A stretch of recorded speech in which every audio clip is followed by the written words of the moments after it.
병원비를 전부 제가 내고 있다고 믿었습니다. 하지만 그건 저 혼자만의 생각이었습니다. 병원비 문자 알림이 울릴 때마다 저는 혼자라는 기분이 들었고 형제들은 아무 말이 없었으며 저 역시 먼저 묻지 않았습니다. 그 침묵이 이 갈등의 시작이었습니다. 아버지가 요양병원에 들어가게 된 건 정말 갑작스러운 일이었습니다. 갑자기 쓰러지셨다는 전화를 받고 달려간 응급실. 하얗게 질린 아버지 얼굴을 보던 그 순간이 아직도 생생합니다. 병원에서는 장기 요양이 필요하다고 했습니다. 퇴원 후 집에서 간병하기엔 상태가 좋지 않으니 요양병원 입원을 권했습니다. 그날 우리는 병실 앞 복도에 서서 한동안 말없이 서 있었습니다.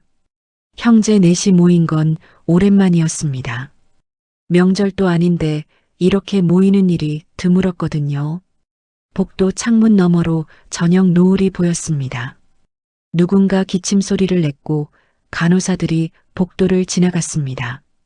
우리는 서로 눈치만 보고 있었습니다. 일단 급한 건 내가 처리할게요.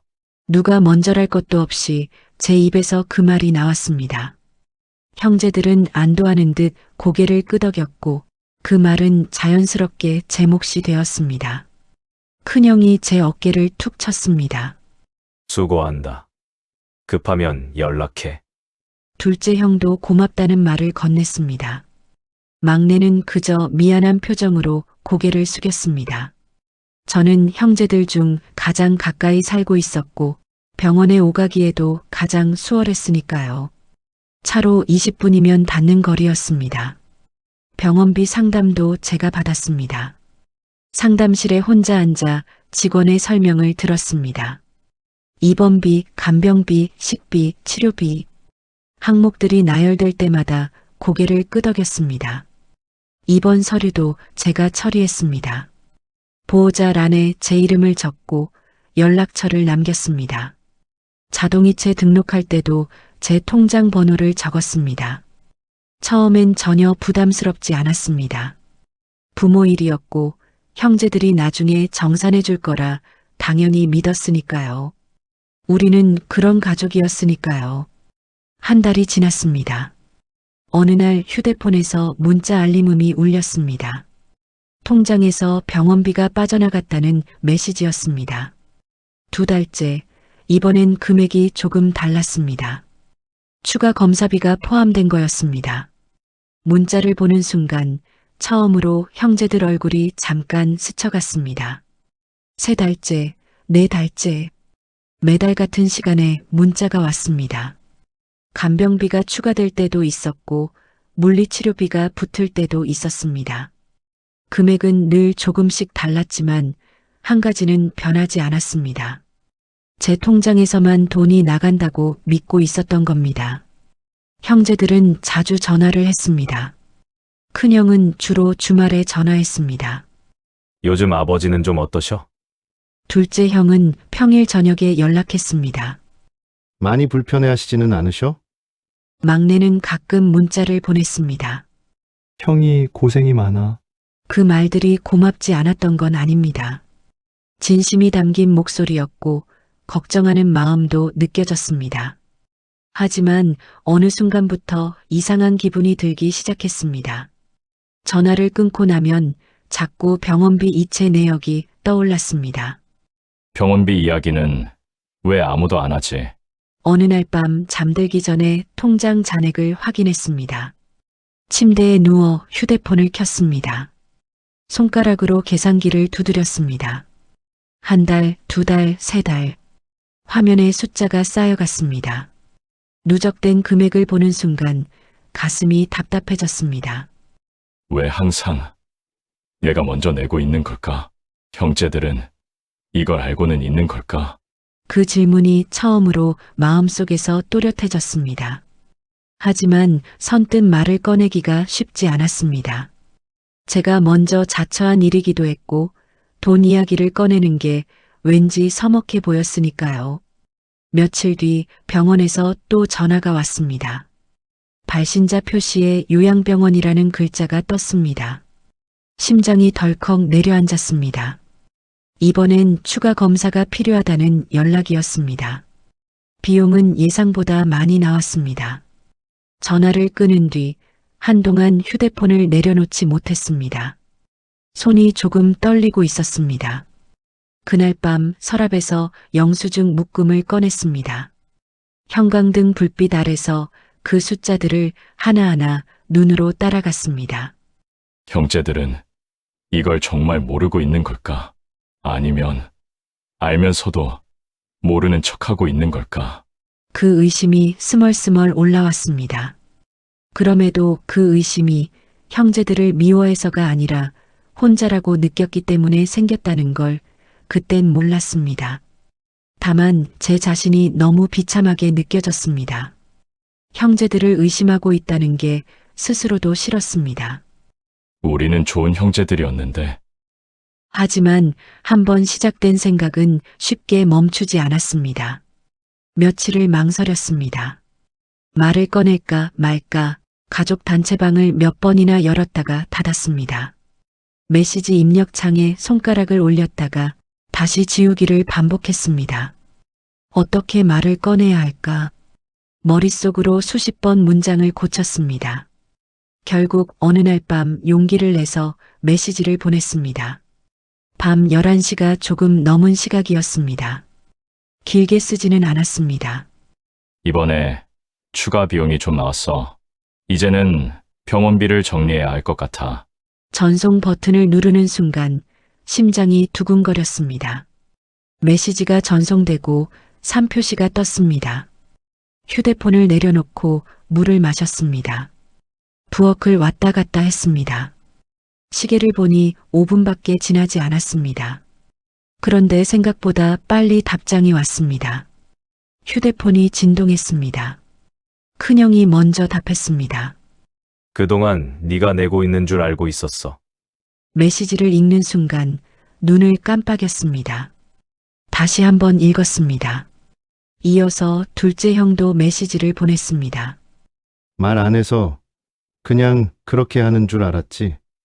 순간 머릿속이 하얘졌습니다. 알고 있었다고요? 그럼 왜 아무 말도 안 했던 걸까요? 당황한 건 오히려 저였습니다. 제가 혼자 억울해하고 있을 때 형제들도 나름의 생각을 하고 있었던 겁니다. 채팅방에서 이야기가 오가기 시작했습니다. 메시지가 차례차례 올라왔습니다. 그러면서 더 놀라운 사실들이 하나씩 드러났습니다. 큰형이 다시 메시지를 보냈습니다. 나는 네가 일단 내고 나중에 얘기할 줄 알았어. 그래서 따로 돈을 모아두고 있었거든. 정산하려고. 눈을 크게 떴습니다. 큰형답게 체계적으로 준비하고 있었던 거였습니다. 둘째 형도 이어서 답장을 보냈습니다. 나는 부모님 통장에서 나가는 게 맞다고 생각했어. 원래 그런 거 아니야? 그래서 정산할 때 부모님 통장 확인하려고 했는데 손으로 얼굴을 쓸어내렸습니다. 형제들 각자가 나름대로 병원비를 준비하고 있었던 겁니다. 큰형은 정산을 위해 따로 모아두고 있었습니다. 둘째 형은 부모님 통장 사용을 당연하게 여기고 있었습니다. 서로의 생각은 전부 달랐습니다. 하지만 아무도 책임을 피하려고 한 건 아니었습니다. 그 사실을 알고 나니 마음이 더 복잡해졌습니다. 억울했던 감정이 조금 누그러지면서도 동시에 새로운 의문이 생겼습니다. 그럼 왜 한 번도 확인하지 않았을까? 왜 서로에게 물어보지 않았을까? 채팅방에 잠시 침묵이 흘렀습니다. 메시지가 멈췄습니다. 1분, 2분. 그때였습니다. 휴대폰이 다시 진동했습니다. 막내가 조심스럽게 메시지를 보냈습니다. 형, 사실 병원비 일부는 이미 부모님 통장에서 나가고 있어. 그 메시지를 본 순간 시간이 멈춘 것 같았습니다. 글자들을 한 글자씩 다시 읽었습니다. 저뿐만 아니라 다른 형제들도 똑같이 놀란 것 같았습니다. 채팅방이 순식간에 조용해졌습니다. 무슨 말인지 이해가 되지 않았습니다. 제 통장에서만 돈이 나가고 있다고 생각했는데 부모님 통장에서도 돈이 빠져나가고 있었다는 건가요? 손이 차갑게 식는 게 느껴졌습니다. 큰형이 먼저 메시지를 보냈습니다. 무슨 소리야? 자세히 설명 좀 해봐. 막내의 답장은 곧바로 왔습니다. 저번에 아버지 검사 일정 때문에 회계실 왔을 때요. 비용 설명 듣다가 알게 됐어요. 자동이체 계좌가 2개라고 하더라고요. 메시지를 읽고 또 읽었습니다. 자동이체 계좌가 2개. 하나는 제 통장. 그럼 다른 하나는 아버지 통장. 머릿속이 복잡해졌습니다. 그동안 제가 전부 감당하고 있다고 믿었던 비용. 형제들에게 말하지 못해 혼자 끙끙 앓았던 시간. 그런데 사실은 아버지가 일부를 스스로 부담하고 계셨던 겁니다. 휴대폰을 든 채로 한동안 움직이지 못했습니다. 다음 날 저는 병원 회계실로 직접 찾아갔습니다. 아침 일찍 일어나 서둘러 준비했습니다. 형제들에게도 연락했습니다. 오늘 병원 가서 확인해 볼게. 시간 되면 같이 가자. 형제들도 하나둘 모였습니다. 회계실 앞 대기실에서 우리는 서로 얼굴만 쳐다봤습니다. 아무도 먼저 말을 꺼내지 않았습니다. 담당 직원이 우리를 불렀습니다. 4명이 함께 들어가 앉았습니다. 직원은 컴퓨터 화면을 보며 설명해 주었습니다. 이번 초기부터 일부 비용은 아버님 명의 통장에서 자동이체되고 있었습니다. 화면에 표시된 내역을 보여줬습니다. 2개의 계좌 번호가 있었습니다. 하나는 제 통장이었고 다른 하나는 아버지 명의 통장이었습니다. 비율로 보면 절반 정도씩 나가고 있네요. 직원의 말에 눈을 깜빡였습니다. 절반이라고요? 제 통장에서 나간 건 전체 비용의 절반 정도였습니다. 나머지 절반은 아버지 통장에서 나가고 있었던 거였습니다. 그 순간 가슴 속에서 뭔가 무너지는 기분이 들었습니다. 절반이라는 숫자보다 내가 혼자라고 믿고 버텼던 시간이 더 무겁게 느껴졌습니다. 그럼 아버지가 미리 준비해 두신 거예요? 제 목소리가 떨렸습니다. 직원이 고개를 끄덕였습니다. 네, 입원하시기 전에 직접 오셔서 등록하셨어요. 자동이체도 그때 신청하셨고요. 회계실을 나와 복도를 걸었습니다. 형제들도 말없이 걸었습니다. 발소리만 복도에 울렸습니다. 병실 앞에 섰습니다. 문 손잡이를 잡고 잠시 망설였습니다. 큰형이 제 어깨를 툭 쳤습니다. 들어가자. 문을 열고 들어갔습니다. 아버지는 침대에 누워 조용히 창밖을 바라보고 계셨습니다. 햇살이 창문을 통해 들어와 아버지 얼굴을 비쳤습니다. 우리가 들어서는 소리에 천천히 고개를 돌리셨습니다. 우리 넷을 번갈아 보시더니 작게 미소 지으셨습니다. 다 모였네. 목소리는 여전히 낮고 차분했습니다.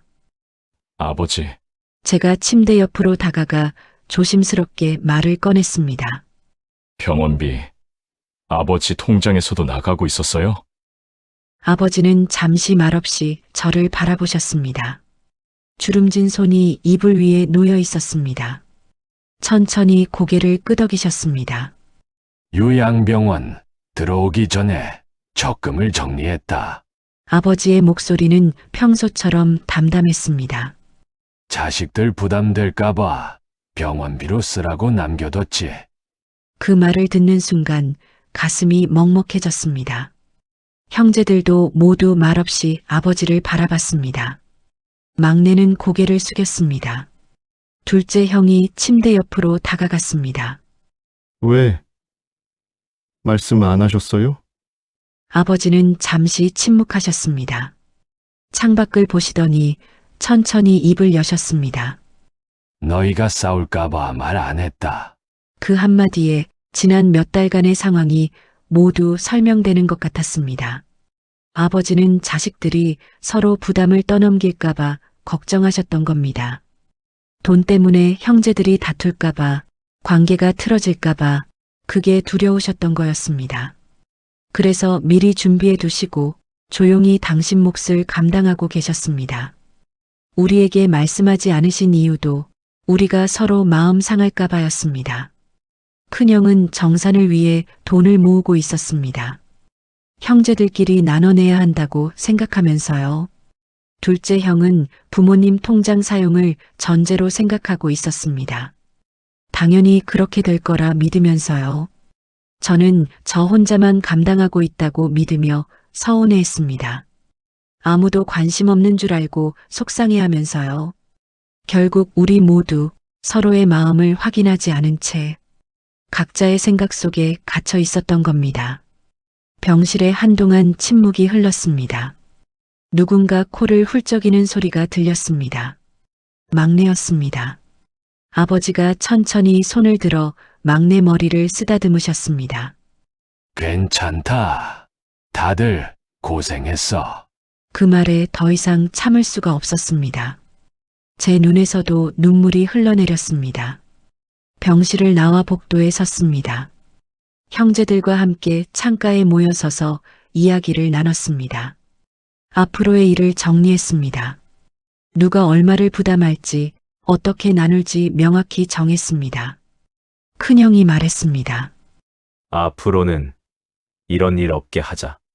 뭐든 얘기하면서. 둘째 형이 고개를 끄덕였습니다. 그래. 가족끼리 이렇게 서먹할 필요 없잖아. 막내도 작게 대답했습니다. 네, 형들, 다들 고개를 끄덕였습니다. 겉으로 보면 문제는 해결된 것처럼 보였습니다. 하지만 저는 알고 있었습니다. 이 갈등의 진짜 원인은 돈이 아니었다는 걸요. 서로를 믿었지만 확인하지 않았던 시간, 말하지 않아도 알 거라 생각했던 착각, 가족이니까 괜찮을 거라 여겼던 안일함. 그것들이 조용히 쌓여 어느 순간 우리 사이에 보이지 않는 벽을 만들어냈던 겁니다. 누군가 더 잘못한 사람은 없었습니다. 아버지도 형제들도 저도요. 다만 모두가 자기 자리에서 최선을 다하고 있다고 믿었을 뿐이었습니다. 각자의 방식으로 책임지려 했을 뿐이었습니다. 그날 밤 집으로 돌아와 다시 통장 이체 내역을 봤습니다. 서랍에서 꺼낸 영수증들을 책상 위에 펼쳤습니다. 여전히 숫자는 그대로였습니다. 하지만 그 의미는 완전히 달라져 있었습니다. 더 이상 억울함의 증거가 아니었습니다. 가족이 서로를 위해 감당했던 마음의 무게였습니다. 아버지의 적금 통장, 큰형이 따로 모아둔 돈, 둘째 형이 계획했던 정산, 제가 혼자 버텼다고 믿었던 시간, 그 모든 것이 사실은 같은 마음에서 나온 것이었습니다. 영수증을 한 장 한 장 다시 봉투에 넣으며 생각했습니다. 우리는 서로를 몰라서 오해한 게 아니었습니다. 너무 잘 안다고 믿어서 확인하지 않았던 겁니다. 말하지 않아 생긴 오해, 확인하지 않아 커진 서운함, 가족이라서 괜찮을 거라 믿었던 시간들. 우리는 모두 서로를 사랑하고 있었습니다. 다만 그 마음을 확인하는 방법을 몰랐을 뿐이었습니다. 가족이라는 이름이 모든 걸 해결해 주지는 않습니다. 오히려 가족이기 때문에 더 조심스럽게 묻고 답해야 하는 게 아닐까요? 너무 가까워서 오히려 확인하지 못하는 것들이 있습니다. 너무 잘 안다고 믿어서 놓치는 마음들이 있습니다. 아버지의 병원비로 시작된 이야기는 결국 우리가 서로에게 얼마나 서툴렀는지에 대한 기록으로 남았습니다.